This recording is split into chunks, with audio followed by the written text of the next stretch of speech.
my life started to change the most when I stopped running away from the things that scared me about myself, and instead, when I really faced them head on. That was where all of the gold was buried. Speaking of fear, if you let fear dictate your entire life, you will never find that gold, which is so unique for you to find. So flip over that rock that has all the gold underneath it with us. Hey everybody, it's Bianca. Welcome back, Evolvers. It's Emilia. Today we are going to be talking about insecurities. So if you be insecure, you're not alone here. We are human. Welcome to the club. All have insecurities. Yeah. And the club is popping off because of the fact that everyone, has insecurities. If you're human, you've had an insecurity before. The only challenging thing about this is not a lot of people talk about their insecurities. It's not necessarily the table talk conversation, and it usually doesn't hit the headlines unless you're a celebrity and you have cellulite, in which case it is all over the place.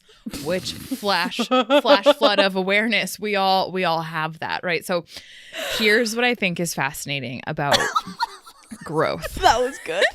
That was Thank good. you. I have a couple here. Or unless you've gotten like $25,000 worth of plastic surgery done, and then you're like celebrated for being insecure and getting plastic surgery. Right. Yeah. Okay. It's the goodies. So, Bianca, Sierra's goodies? Yeah, I bet you. My goodies. True millennials. So I was on a client call. This was a couple weeks ago now, but the topic is so relevant, especially now when I have people, especially women right now, the sentiment that I'm hearing from women is their insecurities are now elevating and escalating and feeling really intense with what is happening in terms of the aesthetics and filters and social media. And then you have the ability to get Botox and this, and now it's becoming really normalized in terms of like all these quote unquote beauty enhancers and surgeries that are becoming way more available and I don't want to say socially acceptable because I don't think that that's fully the truth, but the pressure to not be a natural human being is exponentially increasing. And so with the women that have been vulnerable enough and safe enough to really share some of those deepest insecurities, a lot of them are more of that surface level of, oh, my lips, don't look the way in which I want, or my nose or my chin or this and that, and things that people wouldn't outwardly say unless it was behind closed door, lock and key safe space. And honestly, the men that I've worked with, they have their insecurities within their capabilities, that they're terrified that someone's not going to love them because of this, because of that. Same thing, aesthetics in that realm of conversation. But there's one client in particular. Aesthetics as well too, though. I'm sorry to cut you off, but I need to add that too. Social media is also, men are starting to fall into that trap too. Men are getting plastic surgery. Men are getting hair implants and, AI editing their body and all of that. I have a lot of male clients who are also struggling with body dysmorphia too. So it's not just women, it's men and women now that this is really happening to. Right. And I can't help but think about the one of the Evolve movie clubs, which we host the first Monday of every single month we had, was on the film called Uglies. It's a series of 3 films, and it's very future. I don't want to say science fiction because it's not fictional. Things are happening today, especially around this giant and increasing market of the aesthetics or beauty enhancement components. And you can even throw like Ozempic, for example, in that bucket, because that is the way in which that's impacting many human beings, just the way in which people are losing weight, but it's not necessarily sustainable. And there aren't longitudinal studies to really show what are the implications of things like that. So it's in this giant bucket, and the film Uglies really portrays how much and how exacerbated insecurities just on the aesthetic standpoint humans are really encouraged to focus in on.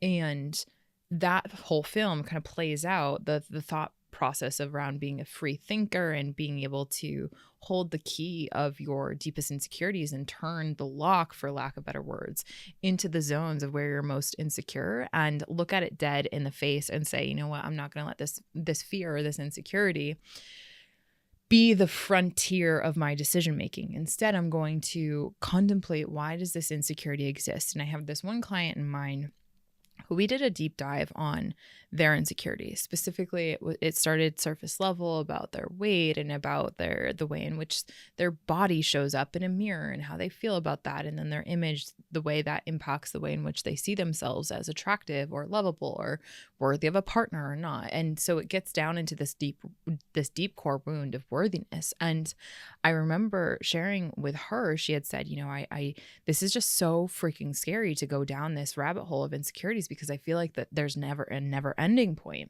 And I said, I hear you. I hear you, because it's when you let the insecurity just fly without any gut check, for lack of better words, or any self-reflection on that and really questioning its validity, it's just going to feel like it's a never ending process, because we can all really get very critical on ourselves, especially depends on who we're comparing to. And this woman was comparing herself to literal AI images and made up images of people and of women her age that she doesn't even know. And that was impacting the way in which she was seeing herself. So it's a bigger conversation that, from my perspective, everyone has insecurities. Not everyone has the courage to really look at what those insecurities are dead in the face.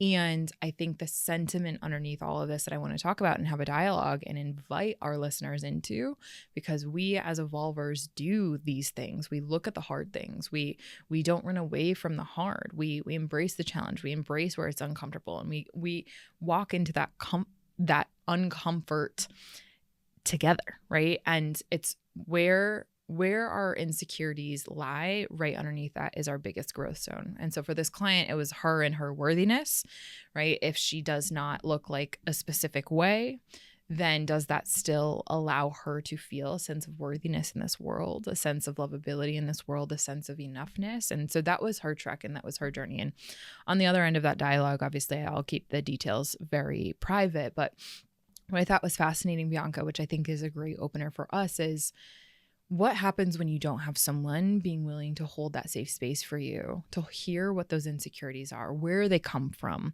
what moments in your childhood history actually embedded them within you, and how you can live a life not being completely charged and driven by your fears and your insecurity. And that's where I think the dialogue really does need to happen, especially this day and age when insecurities are pretty much running unchecked from my perspective. So let's talk about it. Let's talk about insecurities. Let's talk about fears. And let's talk about how, when you do line up with your insecurities and have the courage and the bravery to really look at that and get vulnerable with yourself, what can unlock for you. So Bianca, what have you noticed in this arena when it comes to insecurities? Maybe not like aesthetically driven, but just with your caseload as of recent, especially with the changing of times. And specifically, I want to tease out the upwards and downwards social comparison and how that influences how much the insecurity can really grasp on and kind of strangulate clients that you've seen. Insecurities are not just about physical appearance. So I'm glad that you said that. I have yet to meet a single person who has zero insecurities about something. We all struggle with our perception of self in at least one area. For the grand majority of us, it's many more than that. Now, if you are watching this on YouTube, and if you are listening to this show and you have seen Emilia and I feel so uncomfortable saying this, but Emilia and I are not two women who are full of ourselves at all. And I need to preface that before I say what I'm going to say.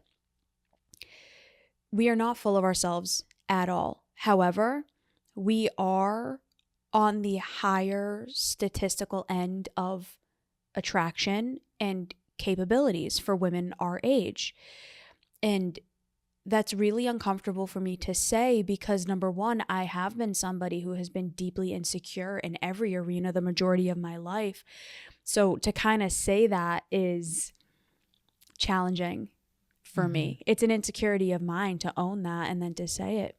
Yeah. But number two, because of that, it's going to be very easy for someone to listen to this and say, good for you guys. How are the two of you going to sit there and talk about insecurities and tell us what to do when you look the way that you do and your lives are the way that they are? What I want to invite you to is what I said previously. We all have insecurities. Emilia and I both have insecurities too. And the fact that people who look like us and who are like us also have insecurities should be saying something. It doesn't matter what you look like. It doesn't matter who you are. It doesn't matter where you are. It doesn't matter how much money you have. It doesn't matter what you have, what you do, where you are, what you say, what you think. Everybody has them. Everybody has them. It's not just you. So if the greatest among us, and I'm not putting us in that category, just in general, if the greatest among us also have insecurities, why then are you so afraid of having them? Why are you personalizing this to such a high degree that there's something wrong with you that you have them? Something that's been pissing me off to no avail is how much I'm certain you don't know anything about this, nor should you. I hate the fact that I know this, but I use TikTok a lot for posting videos and content. So I see a lot of stupid stuff come up. Do you know who Kris Jenner is? The Kardashians, all that? You'll have to remind me.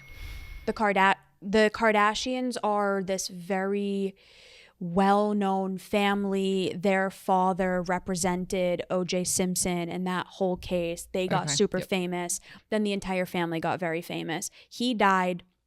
Now the mother is like their manager and she does all of their stuff for them, their media publicity. Oh, the momager. Whatever. Yes. Yeah. Right. It's all coming back to me. Yep. She's in her 70s, I want to believe. Emilia, she just got like $100,000 worth of work done to her face. She got her entire face redone. She looks like 40. What? It's insane. That's scary. The way that people are glorifying her and celebrating her, and they're like, it's not fair that she has that kind of money to do that. What are the rest of us supposed to do? We can't afford that. We have to look a certain way while these people get to go do this. And the only thing going through my mind is, this woman is 70 years old and her primary concern is trying to make sure she looks like a younger girl. But nobody thinks like that. How insecure is she that she has to do something like that? But nobody thinks that way because it's become glamorized and glorified to run away from your insecurities and just pay them away. Why work out when you can go get plastic surgery done? Why actually work really hard and achieve success when you can just make your social media look like it? We are basically living in a simulation where everybody is running away from their insecurities and nobody is actually facing them because everybody is pretending. So when you're the one sitting there saying, no, I'm actually very insecure about these things and I'm not perfect and I'm actually like a normal human being, People look down on you, to the downward and upward comparison component. So we're doing downward, so looking below us, and upward, looking above us, comparisons to things that aren't even real. So you're looking at these falsified images of people buying stupid things to make it look like they're more successful. Like I saw someone on Instagram the other day, this person and their partner paid to take photos in a private jet to make it look like they were going in a private jet. Like they had access to fly a private jet.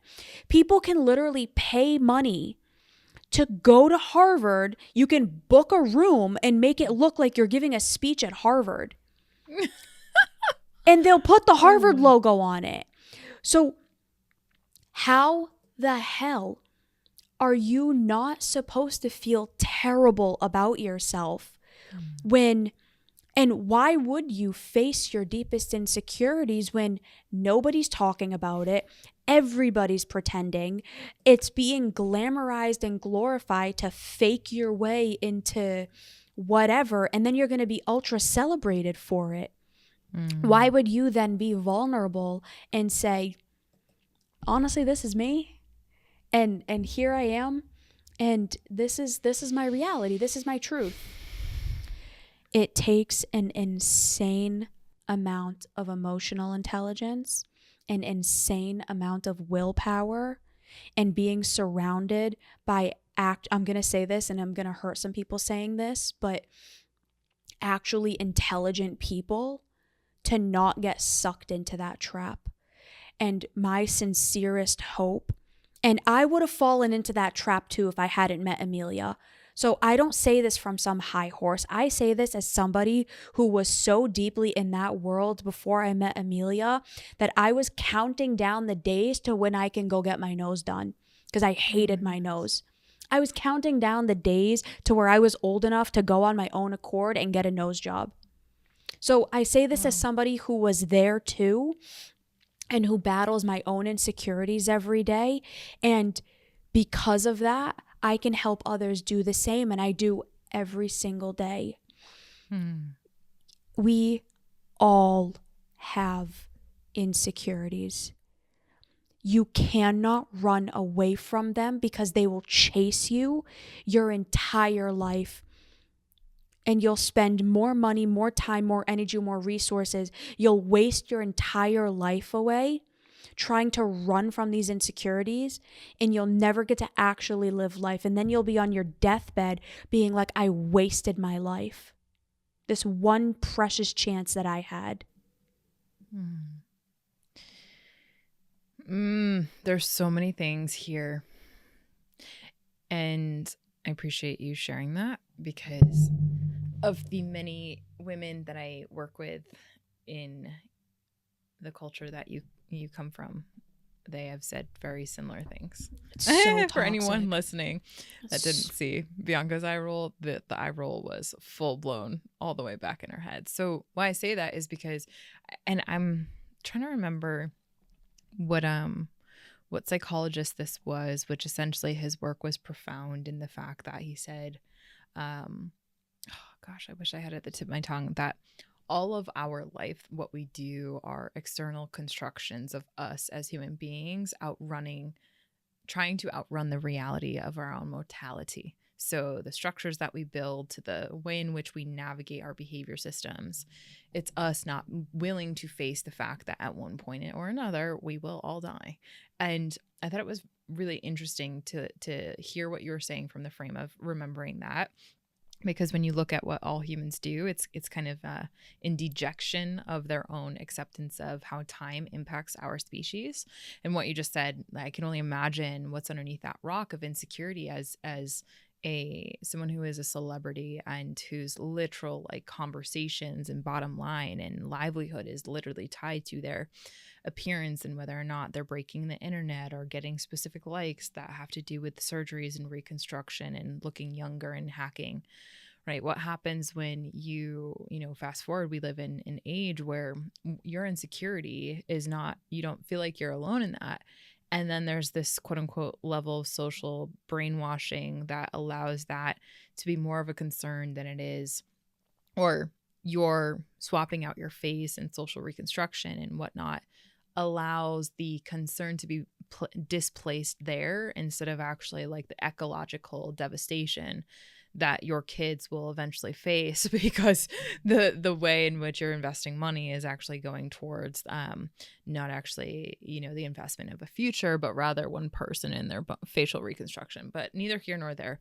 What I think is really important and powerful to remind us all of is the fact that the insecurities that we all have, there's growth on the other side of that. So be it the client that I was talking to, or be it, you know, this person that you had mentioned, what I do think that's just like such a losing game. It's such a losing game to try to outrun your insecurities and to try to have your insecurities design your life. Because what is that like at the end of the day, if you're just running from your fear and your insecurity your whole life, you end up building this shell and this facade of yourself that eventually you get met with every single night before you go to bed. Like, no one's going to talk about that. And in tandem to your TikTok feed, I bet you no one's talking about the psychological degradation that's actually happening as a result of what that family or that person's going through. Like, that's not ever going to hit the headlines. But behind the scenes, don't get it twisted. That person is struggling more than you could ever imagine. That money and surgeries cannot ever undo. And that is, I think, the displacement of the concern, and it brings a lot of noise to things that at the end of the day really don't have a lot of structure underneath them. Hey everybody, my name is Matt. I am the Director of Marketing and Communications at a radio station here in Central Massachusetts. I can say it's been nothing but great. Kind of diving into myself and realizing that I need to step out of my comfort zone and build that confidence in my insecurities, but also maintaining who I am as a person. You know, this is a community that's not forcing anything upon you, that wants you to feel nothing but welcome. And it's just super genuine and super honest too, which I like. And again, just recognizing that you are your own person on your own journey, but everybody in the community is here with you. And, you know, we're all at different stages in life, and that's a very important thing to recognize. So Emilia, Bianca, and Derek especially have helped me get to the point where I'm able to kind of excel in my career and in my personal life. So when we look at where your growth is, right, any listener that's thinking about this and like, okay, Emilia and Bianca, like, but that gets them all of XYZ what they want. Like, what if I was someone that just wanted to lose 20 pounds and I haven't been able to my entire life? Or what happens if my biggest insecurity is being 30 or 40 years old and not having a partner yet? Like, what if that's my biggest insecurity? And I've designed my entire life to try to make that happen. And then all of a sudden I get that, or I achieve that, or I make that happen for myself, because the extrinsic motivator, the driver of all of your behaviors, your life design, how you chose your job, where you put your money, the clubs that you attended, what you didn't attend, all of that was because and driven from an insecurity. What happens when that comes? Or if it never comes, what happened then? Do you continue to have the extrinsic motivator try to design your entire life and have that quote unquote carrot at the end of the pole, which always gets longer and longer because it's an unwinnable game? Like, do you want to live that way, or do you want to live a way that allows you to shift that motivator, to shift that lens of control from a more standpoint that says, hey, like, I could run away from this my entire life and have it all consume me and really carve out a very unfulfilling life. Or I could flip this on its script, which is what I had this client do.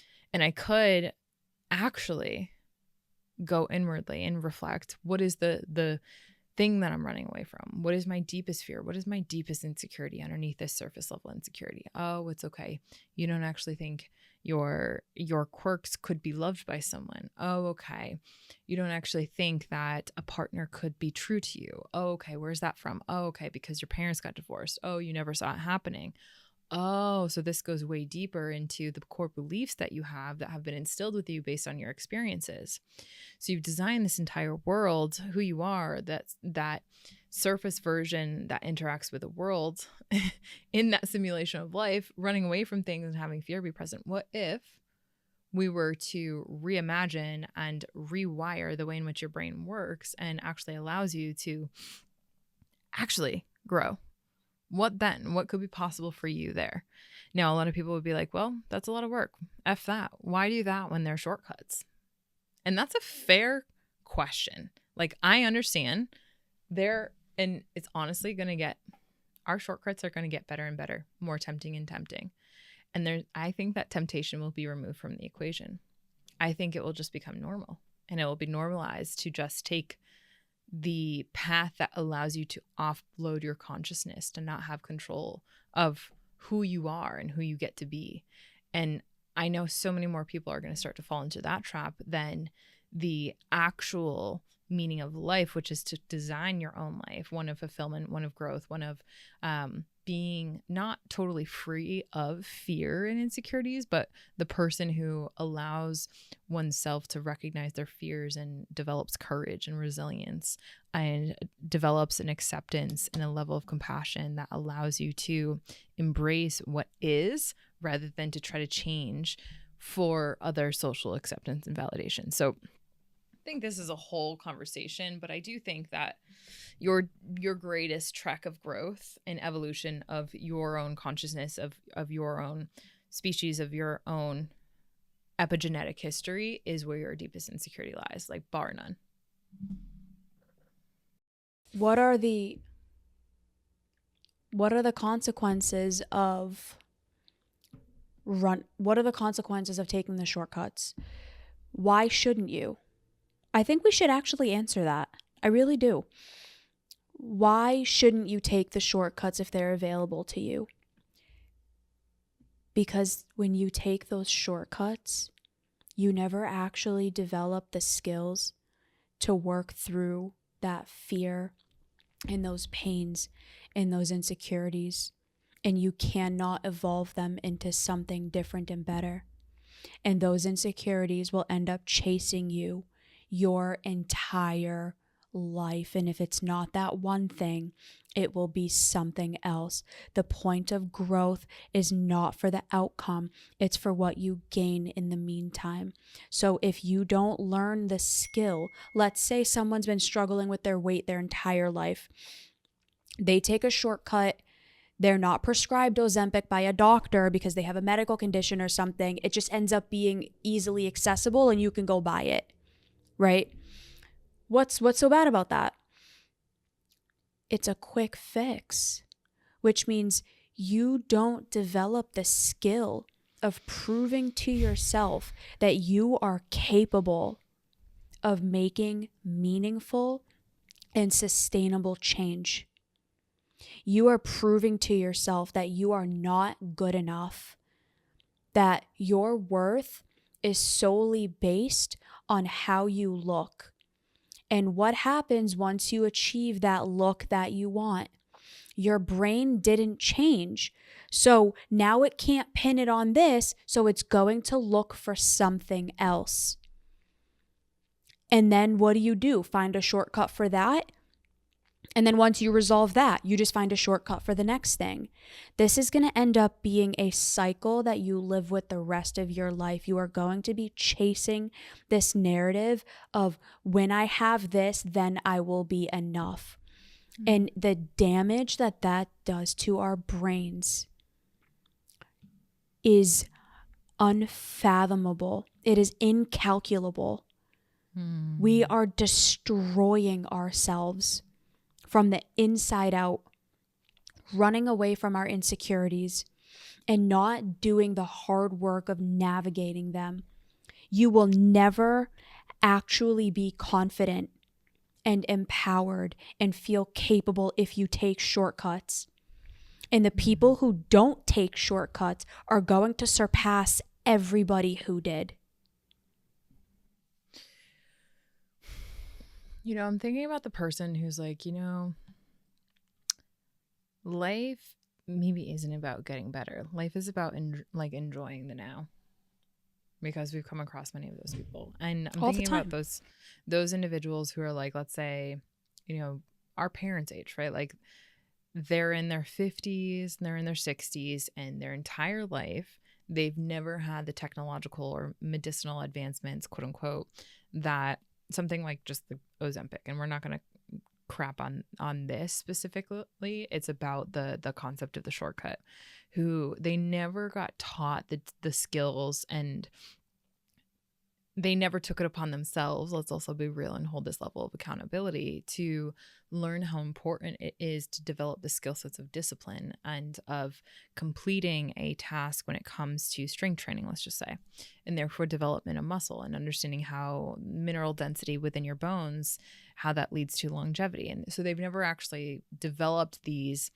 skill sets that they have, and then all of a sudden they do take a shortcut because let's say they're in their 50s, they're in their 60s, one of their kids ends up having kids, and they get all of a sudden this phone from their doctor that says, hey, well, if you really don't do something about this cholesterol, your predisposition to have a heart attack, it jumps tenfold, and so you got to lose some weight. So here's what some suggestions we would be. And this is their first grandchild. They want to be around for their grandchild. And maybe life to them, their worldview is life isn't necessarily about getting better. And they listen to Evolve because it helps them maybe understand the world a little bit deeper, themselves a little bit deeper. But their worldview is, way more on, it's about being in the moment, living in the moment. Be well. Thank you. So what happens when you have these shortcuts and their insecurity has always been their weight? Maybe not necessarily because they get annoyed by how their waistline always rolls over their pants, or how they don't have the mobility to do a stretch, or now their insecurity is actually coming in I can't actually run with my grandchild, and it's my first grandchild, and I can't really hold them when my child actually really needs me to. My kid actually needs me to show up for them so that I can support them. If their worldview is that, they don't understand the implications of something taking a shortcut that quick and having it impact all their biochemical components. And they have people whispering in their ears that whatever the short-term consequences that they're exposing themselves to now by taking a shortcut, with the advancements of technology and of medicinal biomechanic components, there's so many improvements that are to come. Whatever loss that they have as a result of not looking at the insecurities, as a result of not actually developing the growth journey, they're kind of all set. They're okay with dealing with those consequences, and they're present. They're able to show up for the kids the way in which they are. And then all of a sudden, fast forward, their kids' high school, graduation comes, and they're like, here we are. We're still here. I'm not dead. Nothing happened. That's what we're talking about. What then? That's the concern that we're actually looking at, because now then there's, in comparison, someone who does that differently. Someone who recognizes, gets the same call from their doctor, didn't develop a exercise regimen, also was recommended the same thing, the same shortcut, recognize that, hey, life, yeah, it's about being present and also getting better so that I can lead by example for my kids and for my grandchildren. That person ends up sitting next to the person that I was just talking about at that same high school graduation, where their grandchild is now at high school. Now, what happens then? The second person that actually develops the actual confidence, the actual skills, the actual getting better tendencies, they have a much bigger, brighter future to look forward to, and they have the confidence, and they have the self-esteem, and they have the knowing that it was all because they chose differently. That you can't pull away from someone. Whereas the first person that chose the shortcuts and was like, life is all about having fun. It's not really about getting better. And whatever consequences I'm going to experience, F it, YOLO, right? That person does not have what the second person has. And I don't know how to articulate that level of becoming. It's a different layer of consciousness, a different layer of vibration, a different experience of the human being. That is where Homo optimus, evolving human consciousness comes in, because it's not just the consciousness that evolves. You literally evolve your family, your epigenetics, et cetera, et cetera. So I'll put a pin in that. You can buy a new face. You can buy tangibles. You can fake your way into success.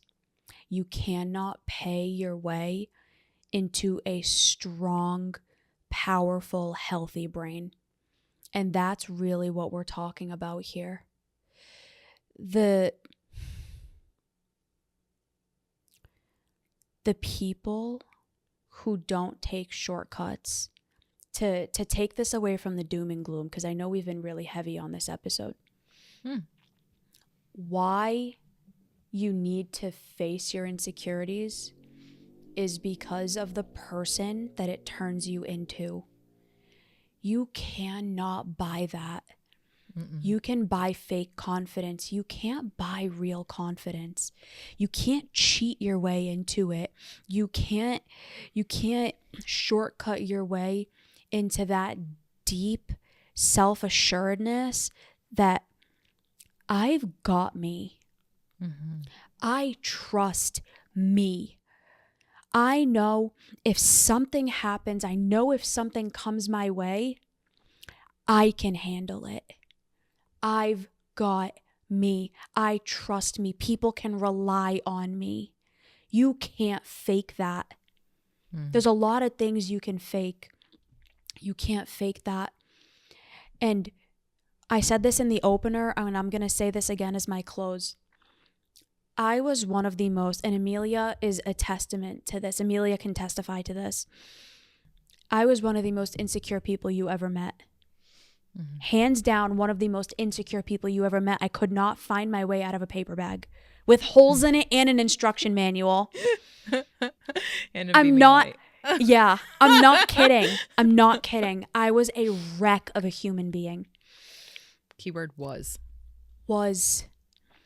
I wanted every shortcut under the sun. I really did. I took them my whole life because the people that I was surrounded with, they did not care about getting better. They cared about looking better, which is why I rolled my eyes when Emilia made the comment about culture. I love my culture. There's beautiful aspects to it. It is one of the most toxic, destructive cultures in the world. It's so toxic. And I grew up in that. And thank goodness I met Emilia and Alan, because meeting them turned me into a person who didn't take shortcuts anymore, who faced those insecurities head on and stopped running away from them.